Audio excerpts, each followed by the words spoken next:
नमस्कार मंडळी, आज आपण अंडा टोस्टर बघणार आहोत किंवा सँडविच म्हणू शकता. साहित्य बघूयात.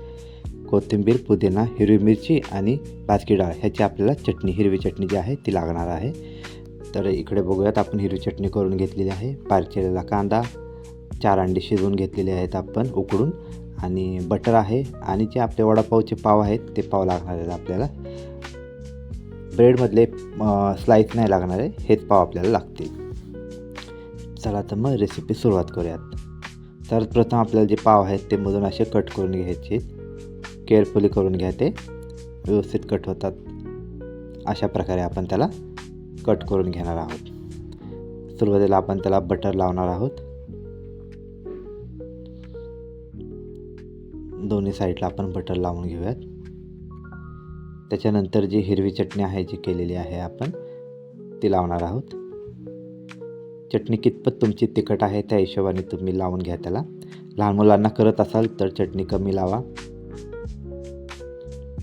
भरपूर असा कांदा, बारीक चॉप केलेला कांदा आहे हा. कांदा भरपूर टाका.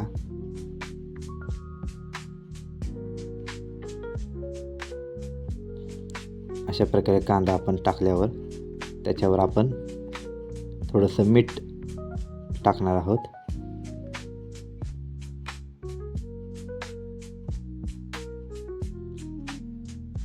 चाट मसाला, लाल तिखट, थोडं आपल्याला भुरभरायचं आहे त्याच्यावर.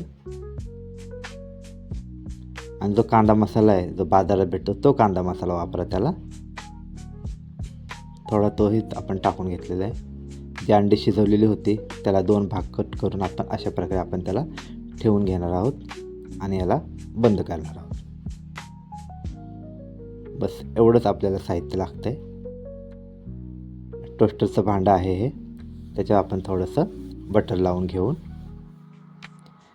तयार पाव आहे तो आपण त्याच्यावर ठेवून घेऊन त्याला वरून आपण त्याला बटर लावणार आहोत.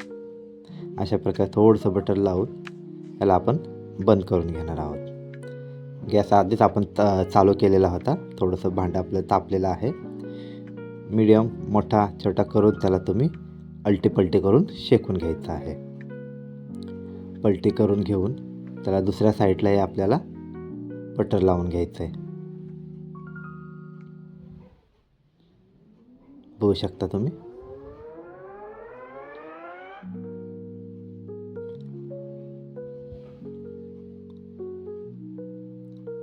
असंच मीडियम किंवा छोट्या गॅसवर, मोठ्या गॅसवर आपल्याला अलटी-पलटी करून आपल्याला हे मस्तपैकी भाजून घ्यायचं आहे. जास्त वेळ लागत नाही, फटाफट होतं हे.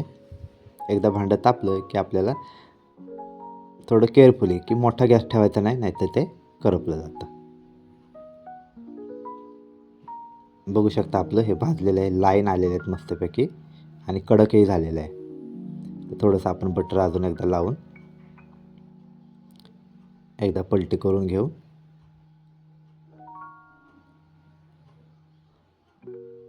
अशा प्रकारे आपलं हे टोस्टर तयार आहे. हे टोस्टर तुम्ही नक्की करून बघा.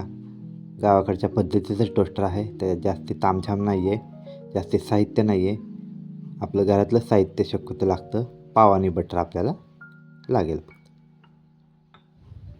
अशा प्रकारे दुसरंही आपण टोस्टर बनवून घेणार आहोत.